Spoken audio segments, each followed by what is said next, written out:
I called President Trump a short time ago, and he picked up to talk about the negotiations over the weekend with the Iranians. We had this report at the top of the day today that the Iranians were actually breaking off negotiations with the United States. That moved oil markets, and so that's what I asked the president about. I said, do you think the negotiations are over now, or is this a bluff by the Iranians? The president said, I don't care if they're over, honestly. I really don't care. I couldn't care less. If they're over, they're over. If they're not, I think they took too much time.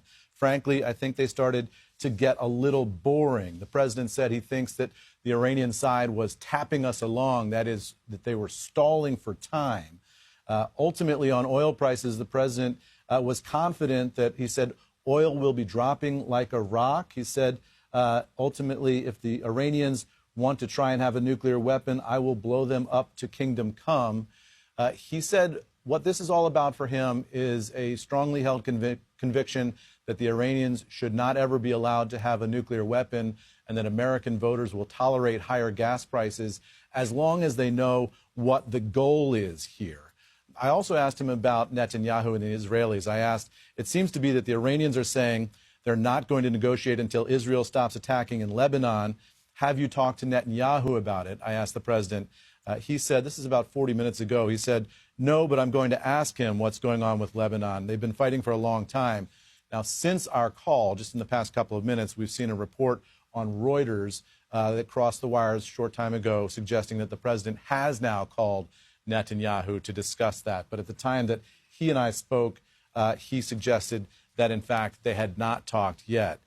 So then I asked him, what is the end game here in terms of the Strait of Hormuz? How ultimately are we going to get out of the situation that we're in?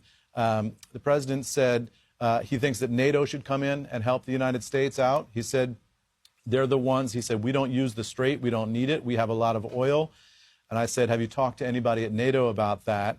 Have they changed their tune on coming in to help the United States in the Strait? He said they would if I wanted to, but we don't need them. We don't need NATO. They were very weak and very sad.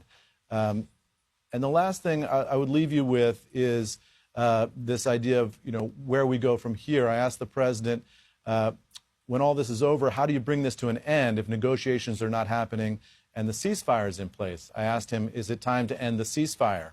And the president said, we'll see. Let's say I knew exactly what what you're asking me to do, and I sort of do know it. Why would I tell you?